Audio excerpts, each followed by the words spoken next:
Selamat pagi, Bapak Ibu serta saudara-saudari yang dikasihi Tuhan. Apa kabarnya hari ini? Saya berharap semoga semuanya dalam keadaan yang baik dan sehat. Pernahkah kita membandingkan diri kita dengan orang lain?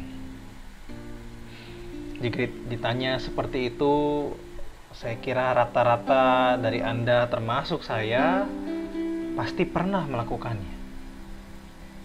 Meskipun ada yang mengatakan bahwa hal itu perlu dilakukan demi pengembangan diri, tetapi kita tidak dapat memungkiri Bapak Ibu bahwa kebiasaan membandingkan diri kita dengan orang lain juga punya dampak yang negatif untuk diri kita. Menurut seorang psikolog senior bernama Leon Festinger, kecenderungan seseorang melakukan perbandingan sosial antara dirinya dengan orang lain dapat dibedakan menjadi dua kategori.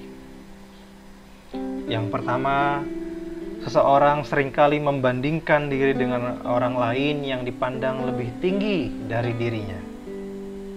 Dan yang kedua, seringkali seseorang membandingkan dirinya dengan orang lain yang dipandang lebih rendah dari dirinya.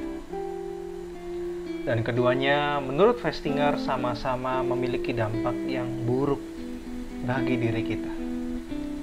Mengapa?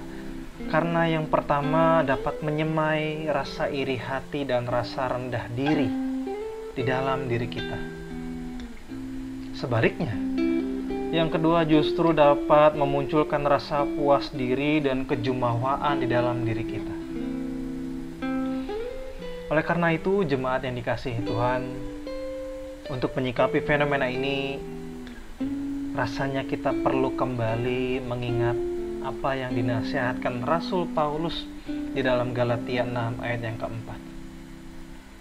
Baiklah, tiap-tiap orang menguji pekerjaannya sendiri, maka ia boleh bermegah melihat keadaannya sendiri dan bukan melihat keadaan orang lain.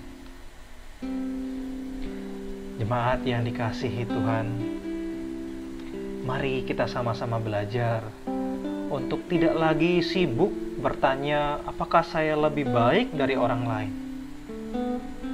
Alih-alih bertanya seperti itu, lebih baik kita bertanya kepada diri kita sendiri, apakah saya sudah menjadi pribadi yang lebih baik dari saya yang kemarin?